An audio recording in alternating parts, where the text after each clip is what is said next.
Right now on 13 Action News Live at 11, a burglary in broad daylight caught on camera. A Valley mom on a mission to catch a thief. Coming home from a family dinner, she discovered her home on Durango and Blue Diamond Road had been burglarized. 13 Action News reporter Nina Porciuncula tells us how her family believes that suspect easily broke in.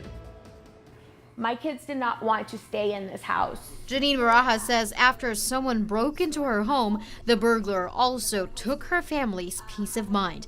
Surveillance cameras from neighbors captured this man Janine believes is the suspect. I was very upset. I said some very mean, choice words, unfortunately. Thursday, her entire family went out for a dinner at South Point. That's when she believes crooks struck. Janine believes the thief broke into her truck, got her garage door opener, opened her glove box to take her registration, and now that he has her address and her garage door opener, he was able to break into her house easily in just one click. Dresser drawers dumped upside down. Janine says, among other things, the thief took jewelries, items from relatives who passed away, an ice chest, and toilet papers. She recognized some of those items in this video. But what broke her heart the most? Right here, my daughter got it. Her son's Xbox was also taken. Jaden just got the Xbox a week ago as a reward. That meant the world. Janine now needs the community's help to find the man in this video. She has a message to the person who broke into her home. I hope you're happy with that Xbox that you took from my son. Enjoy all that you have, but just know that you ruined my children's safety in their home. Nina Porciuncula, 13 Action News. Now to a 13 Action News update on the Pine Creek fire at Red Rock Canyon. Firefighters now expect to have the blaze put out by Sunday night. It was originally estimated to be completely contained by tonight, but they say some of those areas are just holding too much heat. At least 91 acres have been burned. The scenic drive is open, but the Pine Creek parking lot is closed, and so are some of the trails nearby. Water is being restored tonight in parts of Laughlin. Crews are repairing a water main break in the Casino Drive corridor. The boil water advisory will remain in effect until water quality tests are complete. The map on your screen you see there shows where that order was issued. Properties outside that area are not affected by the advisory. We have more information on the advisory on our website at ktnv.com, plus some instructions on how to boil water for drinking and cooking. Tonight, with the border and immigration controversy still smoldering, President Trump making his first campaign stop right here in the Valley ahead of the November midterms. Contact 13 investigative reporter Joe Bartels has the highlights from the president's visit that was filled with applause and protesters. The stage is coming down on a whirlwind trip through the Valley today. The president really touting his successes and setting the table in Nevada for November. And with that, the battle for Nevada is in full swing. President Trump receiving a warm welcome by supporters at the Suncoast and South Point. His agenda: get Republicans elected for governor, Senate, and Congress. Nobody's cut regulations like we have. Nobody's created tax cuts like we have. Nobody's going to protect your Second Amendment like we will. Every single... The president wasting no time highlighting his administration's agenda since taking office more than 500 days ago. Taxes, the border, the improving Nevada economy, top of his list, and it's music to his supporters' ears. Actually, I liked everything about the economy, the stimulus, immigration. I liked everything about what he said. The president's policies also credited for breathing life into the stalled Fontainebleau project in the Strip, the massive building a victim of the Great Recession. The project, now renamed the Drew, will resume construction next summer and could create up to 11,000 jobs. In my view, it is President Trump who has created the conditions for all of these things to happen. The president is also wildly popular among Republicans, near 90% approval, but Nevada's Republican-held Senate seat at risk this November. We're going to decide the makeup of the United States Senate with this one race. Let's put it this way, if I win, we guarantee that the Republicans will control the United States Senate. The stakes very high as controversy continues to swirl. About 300 protesters showed up outside the Suncoast to show their anger over the president's policies, especially immigration. And we're here to let him know that it's not okay to separate families at the border. It's not okay to take children from their mothers. And we are here to make sure that he listens and make sure he understands this message. The president wrapping up, telling folks here he will be coming back to Nevada throughout the rest of the year, setting the stage for November. Joe Bartels, 13 Action News. And while President Trump was praising Senator Dean Heller, he also took a jab at Heller's opponent, Congresswoman Jackie Rosen, giving her one of his signature nicknames. I have a great nickname for her, actually, but I'm not going to. No, we shouldn't do it. All right, I won't do it. Wacky Jackie. President Trump went on to say Rosen would raise taxes. In response, Rosen fired back on Twitter, posting, "Is that the best you've got?" And in a statement, she wrote, quote, "The president is attacking me with lies and petty insults because I'm not afraid to stand up to him." All right, well, there are the final numbers for the day. 110, the official high, not only almost 10 degrees above average, but only 3 degrees shy of the record. 113 was the record, and that was set just last year, and it's still toasty outside. 96 degrees at McCarran, 96 at Nellis Air Force Base, Southern Highlands at 93 degrees, and Green Valley also in the mid-90s. Still breezy to even a little windy in some spots. Nellis Air Force Base in the windy category, breezy for most of the rest of the valley. You see 14-mile-per-hour winds in Henderson, and of course those are sustained wind speeds. By tomorrow morning, this is the best time of day to head outside because even though that excessive heat warning has expired, it's still going to be quite hot for tomorrow. So I'll tell you how hot it'll get and whether the winds will make a comeback anytime soon in your 13 First Alert forecast. The crisis at the border continues. The president criticizing Democrats for being soft on the issue as he pushes for tougher border security. Meanwhile, his press secretary experiencing some backlash. Here's ABC's Chuck Sivertson. The president continues to defend his tough stance on immigration while lashing out at Democrats for being too soft on the issue. Being weak on the border, which is therefore allowing tremendous crime to come into our country, they think that that's a good issue for them. In McAllen, Texas, demonstrators blocked a bus filled with immigrant children. We are here for the children. We're not giving up. The president's zero-tolerance policy has led to backlash against some of his staff. White House Press Secretary Sarah Sanders asked to leave this Virginia restaurant, the owner saying she asked her to leave on moral grounds. Sanders tweeting, "Last night I was told by the owner of Red Hen in Lexington, Virginia to leave because I work for POTUS, and I politely left. Her actions say far more about her than about me." Sanders' father, former Governor Mike Huckabee, coming to her defense, tweeting, "Bigotry on the menu at Red Hen Restaurant in Lexington, Virginia. Or you can ask for the hate plate, and appetizers are small plates for small minds." Hours earlier, Huckabee posted this tweet. Nancy Pelosi introduces her campaign committee for the take back of the House. The image showing 5 men using what appear to be hand signs for MS-13. The president has repeatedly referred to MS-13 as a reason for tighter border security. Sitting down for an interview with Mr. Huckabee, President Trump discussed the divisive issue. MS-13, horrible gangs, we're getting them out by the thousands. But our job would be so much easier if we had what we need on border security. Chuck Sivertson, ABC News, New York. New at 11, a blaze at a Capriati's sandwich shop in Henderson kept firefighters busy today. The store near Sunset and Green Valley caught fire twice. The first fire happened just before 5 this morning, the second before 4:30 in the afternoon. No injuries were reported. Investigators are trying to figure out what caused both of those fires. Well, Las Vegas police squared off against Valley firefighters, all for a charity hockey game.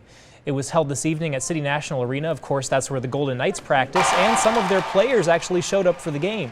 Knights forward Alex Tuck dropped the puck, and defenseman Derek Engelland actually played in the game. Oh, it's a blast. I've been doing this for 20 years. It's a lot of fun. Stuff and proceeds will go to the Injured Police Officer Fund in honor of Officer Charleston Hartfield. Hartfield was killed in the 1 October shooting. The fund helps law enforcement officials and their families who have been hurt in the line of duty. A Valley teen turns her love of a toy brand into an opportunity. Fellow fans are coming from all over the country to take part in her convention. Protesters shutting down roads and bridges in Pittsburgh. Demonstrators demanding justice for a teen shot and killed by a police officer.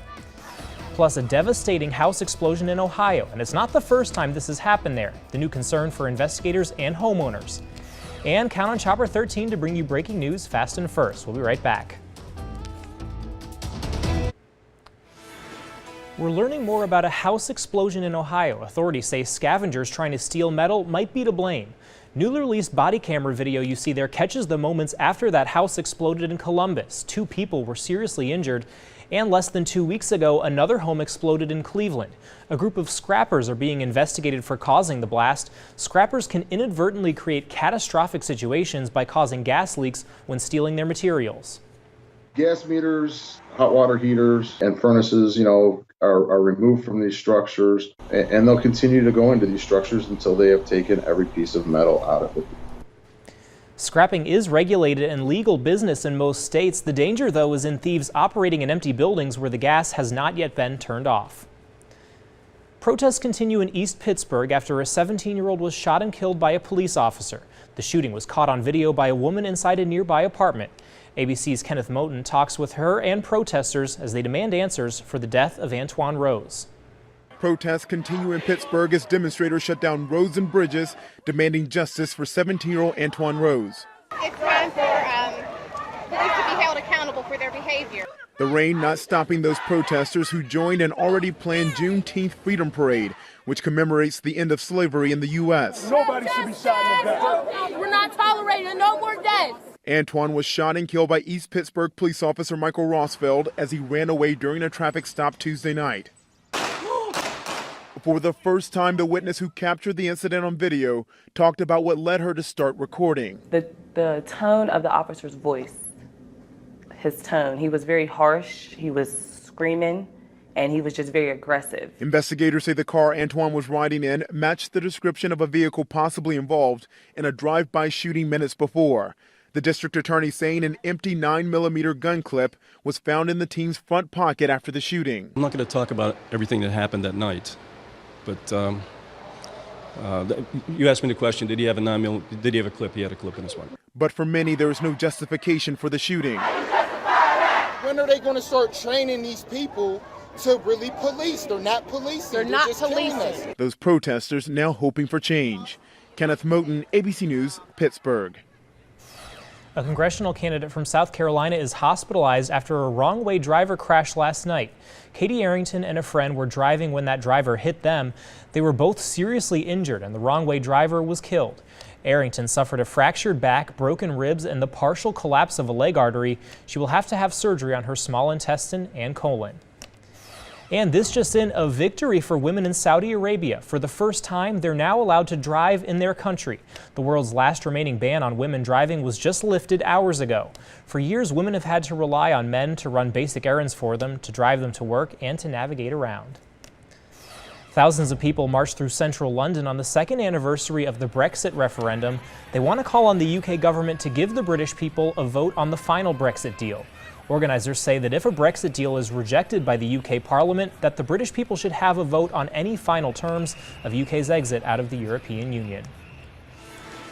New at 11, Las Vegas is one of the busiest cities in the world for conventions and all those trade shows that come to town. But one convention going on this weekend is run by an entrepreneur less than half the age of most others, turning her love of tiny toys into a big success.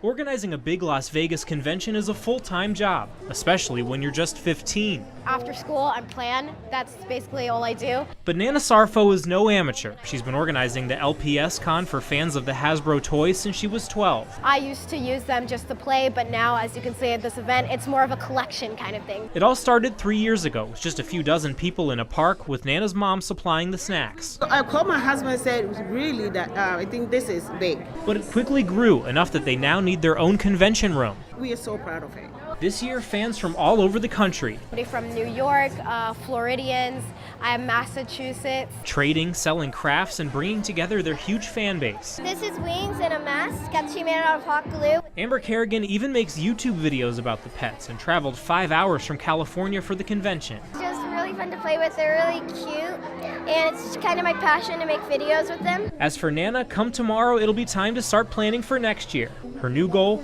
to get Hasbro to become a sponsor. I guess it's going to jump again, but I'm not sure. Over 200 reports of severe weather across the country, with millions of people from Colorado to Virginia bracing for possibly even more overnight. Since Friday, 7 tornadoes have been reported in 4 states. These clouds you see swirling and spinning in Alabama, just miles from where an EF2 tornado demolished mobile homes in Cullman County. Torrential rain downing trees in Tennessee and damaging homes near Nashville. And in Virginia, residents are bracing for another round of storms after flooding in Richmond. Now, 13 First Alert weather. Well, there's a look at our journey to our excessive heat warning. On Thursday, we hit that 113, and then Friday, Saturday. Friday, we actually got a little bit of a break, but this afternoon, we saw a 110. And while I can't say that I have numbers like this on our 7-day planner, I definitely have some numbers that are closer to average. So I'll show those to you in just a few seconds. There's 13 First Alert Desert Doppler. Absolutely nothing to track for you. Clear skies tonight. That's what we've seen throughout the day. And even across the desert Southwest, just not a whole lot going on with high pressure and control. It means cloudless and very hot temperatures. While tomorrow will not be as hot, we are no longer going to be in the excessive heat warning. It's still going to be quite hot. It is summer after all, but our hottest months are still ahead of us. Believe it or not, July and August are our hottest months here in Las Vegas. We have systems that will be passing to our north, not quite close enough to make a change in temperatures, but later on in the week, we will have a couple that are close enough to kick up the winds a little bit, and later on in the weekend, bring temperatures down. In the short term, averages are still right above 100 degrees. You can see the averages right here. And here is your forecast. So for tomorrow, 105, then we're going to be just below 110 pretty much throughout the work week, running anywhere between about 4, 5, up to 7 degrees above average. Today, we ran close to 10 above average, so not quite as hot, but still quite a few degrees above where we should be for this time of year. Next couple of days, little to no wind. Tuesday, we'll start to see the occasional breeze. And then on Wednesday, 25-mile-per-hour gusts. That officially puts us into the breezy category, a little bit of nuisance wind. And we're going to see more of that on Thursday and Friday, even as we head into the weekend. So your allergy forecast going pretty steady right along 5, but then kicking up as we start to see more of the breezes. And even though temperatures are going to be improving later on in the week. Here's where we stand now, 96 degrees for central portions of the valley, Green Valley, North Las Vegas at 95, Centennial Hills at 91, and the Southern Highlands at 92 degrees. Overnight, pretty nice temperatures, close to the 80-degree mark for most of the valley. A couple of upper 70s peppered in. 78 in Anthem, 79 in Summerlin, North Las Vegas coming in at 81. Of course, these are the temperatures you will see by early tomorrow morning. That is the best time of day to get outside. By the afternoon, still very hot, but not close to 110, so we'll definitely take it. 105 for central portions of the valley, 107 in Henderson. Summerlin making it exactly to 100 in Centennial Hills at 103. There's your planner for tomorrow. Notice we have no temperature that breaks the 105-degree mark. So again, good news, lots of sunshine, little to no wind, not like the breezes we saw for today, and your 5 o'clock temperature of 104. If you're doing anything outdoors, maybe doing a little hiking tomorrow, early morning hours are best. However, Mount Charleston, it's going to be a beautiful day, high temperature of 81 degrees. And do take into account if you're going out to Lake Mead, you will have breezes out there, so maybe not completely safe for any boating out there. So just under 110 as we head into the work week. Low temperatures consistent in the low 80s. By the time we head to late in the week, those breezes picking up Thursday, Friday, then we'll officially be in the windy category as another system starts to roll in. And notice bringing us down closer to the 100-degree mark. Yep. That's a cool down. Back to you. 100, that's our new goal. All right, thanks, Carla. All right, well, there are plenty of job openings around the valley, and we're working with Nevada Job Connect to make sure that you know about them. There's an opening for an alarm dispatcher with a year of customer service experience. Pay is $12 an hour. Also, an opening for a human resources representative. Pay is $11 an hour plus benefits. And an opening for a certified traffic control flagger. Pay there starts at $11.50 an hour. For more information on these jobs and other openings around the valley, just go to ktnv.com/jobs. Well, looking ahead now, Golden Knights prospective players and staff are teaming up to help out in the community. Prospects, along with volunteers, will serve a meal Monday, June 25th at the Catholic Charities of Southern Nevada. The meal begins at 10:30. The organization expects to help 1,000 people. All right, well, summer is here, and you don't need me to tell you how brutal it's been lately, but the heat isn't only affecting just us. It can have a negative impact on our medication, too. And don't forget to download KTNV Mobile. It's in the App Store and Google Play. It's free and lets you watch 13 Action News video anywhere you have mobile service. Stay with us. All right, well, summer's here, and as things heat up, there's something you want to watch out for. The heat can also affect the medication you take. Kumasi Aaron is checking out the concern and found a surprising place you don't want to store your meds. Kale Frisch, like most of us, looks forward to the sunny days of summer. When we live downtown. While she may not have a problem being out in the sun, she knows her EpiPen might. So I have specific reactions to some fruits, and it can be in lots of different things. So we carry it, and I carry one in my purse. I leave one in my car when it's cold out, but not when it's summertime out. Doctors say taking meds out of your hot car and leaving them in a cool place is something we should all do this summer, even with over-the-counter drugs many of us use every day. How big of an impact can the sun have on our medications? It can have a huge impact, can degrade your medications. Yamel Irizarry is a clinical pharmacy specialist at Kaiser Permanente and says the sun can break down a medication chemically and physically. It will reduce the potency of the medication, which in turn will not make it work as well as it's supposed to. And Irizarry says with medications like EpiPens, insulin, or in this example, antibiotics, the consequences can be dire. It's not potentially going to work as well. It might not actually even clear out the bacteria, so you still have an infection. And two, it might actually increase the risk of that medication not working for you in the future.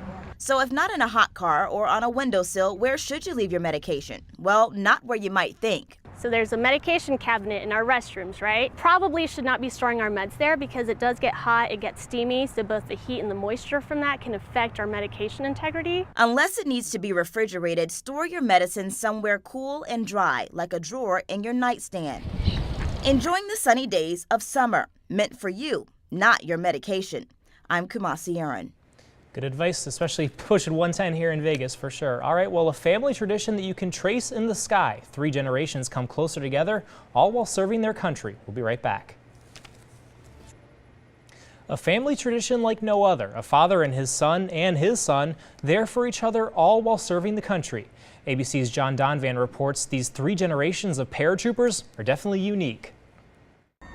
Look up, and among all the chutes popping open at the Army's Airborne Academy, some family history was about to be traced in the sky. It starts with a guy named Clint Cook, who served in Vietnam, and yes, who used to jump out of planes with the 82nd Airborne. Years later, Clint's son Travis, he joined the 82nd too, and he also jumped from planes. But on this day, who is Travis excited for? I wish the English language had the words for me to describe how proud I am of him. Yep, that guy on the right is Travis's son, Michael, generation number 3 in the 82nd. I really wanted to not only prove to my dad that I could do it, but to prove to myself that I could do what he could do. Now they both belong to the 82nd and often jump together, including Michael's final jump before graduating, when the nerves set in. As I looked through all the nervous faces, I saw my dad all the way at the end, and he was just happy to be there.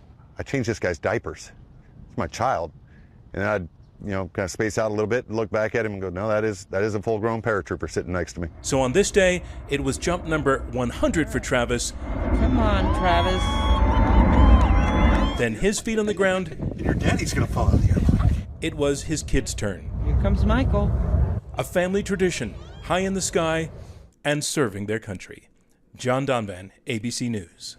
Amazing story there. All right, well, Carla has a final check of your forecast. Right now, here's a live look out at the valley on this beautiful Saturday night. You're watching 13 Action News, where we bring you breaking news fast and first. We'll be right back. All right, there's your 13 First Alert 7-day planner. The heat backs off a little bit tomorrow. We don't quite get to 110 Monday, Tuesday, and Wednesday. And then a little bit of a cool down. Yes, it does sound funny, but 102 is a cool down for us at this point. And will be breezy to windy Thursday through the beginning of next weekend. We've just been raising our tolerance level to the point where now we're saying like, hey, I'll take anything, 110 or below at this point. Below 105, we're good. What's next? Who knows? All right, well, that's 13 Action News live at 11. We're always on at ktnv.com, our mobile app and Roku channel. From all of us here at Channel 13, have a good night, and thanks for watching.